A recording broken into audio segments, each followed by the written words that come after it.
One couple. I wish he'd be a little more of a man about situations, but I feel like I'm more the man in the relationship. One crisis. I can pretty much guarantee you your relationship won't last if that's how you operate in the world. Does Dr. Berman have the prescription? This is Couples in Crisis.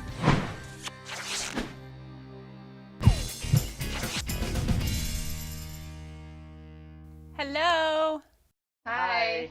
Let's just start with you telling me what you see as the main issues in your relationship, what you're struggling with. His sister and his brother-in-law, I mean, they never liked me from the get-go. They just heard that I was 5 years older than him and had a daughter.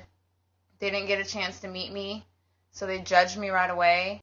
We're like in a huge fight right now, and I don't want them at our wedding. I don't ever want to see them again. I don't want anything to do with them. And now they realize I'm serious about it. So like, okay, well, let's have you over one night. And it's a little too late with me. I'm just done with them, pretty much. Is that all that's stopping you, Michael, from committing? Yeah, I'd say that's more than 75% of it. So do you tend to hold grudges? I guess so, yeah. Let's talk about the family situation. Well, she sees it as they never liked her, but they got off on a bad foot. You know, he needs to call his brother-in-law and be like, why are you talking to my girlfriend like this? And he didn't, so I got upset with me because I thought he wasn't sticking up for me. Mm-hmm. They both say they're going to call each other, his sister and him. Yeah, we've already done that, and Nicki refuses to go over there, like she said. It's a little too late.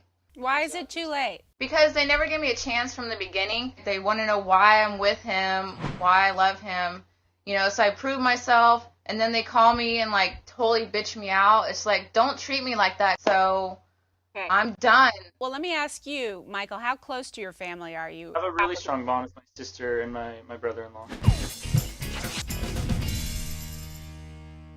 This is his family. It's the one thing you can't get rid of, is your partner's family. But if he cared so much, he would have done something about it a long time ago. My guess is Michael, by nature, avoids confrontation. I don't like hassles at all.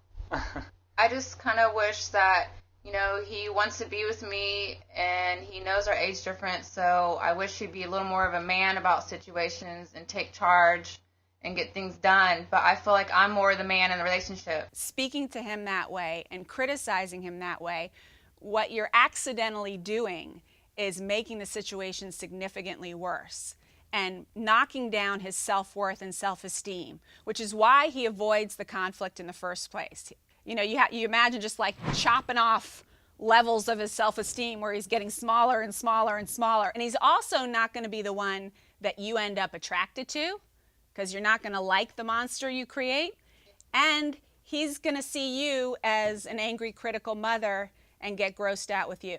Who wants to have a love relationship or sex with an angry, critical mother? That's true. How's that sitting with you, Michael? Yeah, you summed it up pretty accurately. That's how I see it in my head. Instead of looking at him and seeing him through the lens of, this guy's a wimp who isn't willing to stand up for me, you could also think, because I love this man, I know how important his family is to him. And even though they're complete jerks to me, they're extending the olive branch.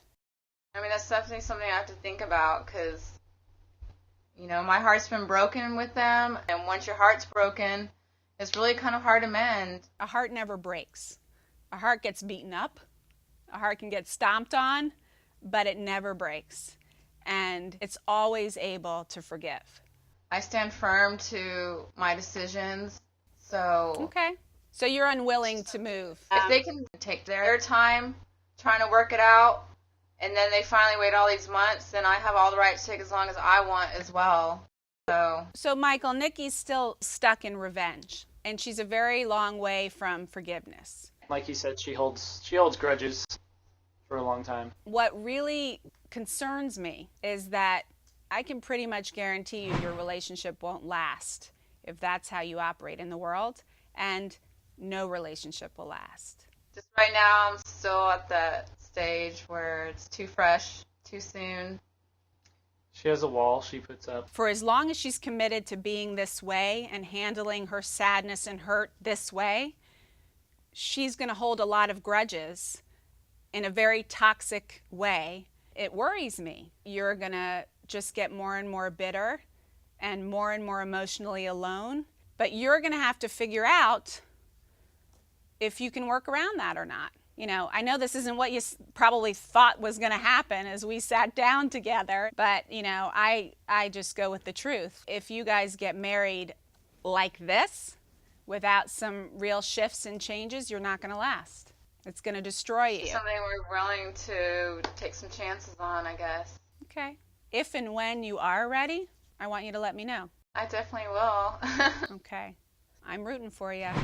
Good luck. Thank Thank you. Okay. I don't think that session was what they planned, but sometimes the truth is hard to take, and I really think Nicki is not ready to hear it. If you want to hear more about what I really think, make sure to watch the play-by-play. If you enjoyed this episode, check out Dr. Berman's play-by-play on this couple.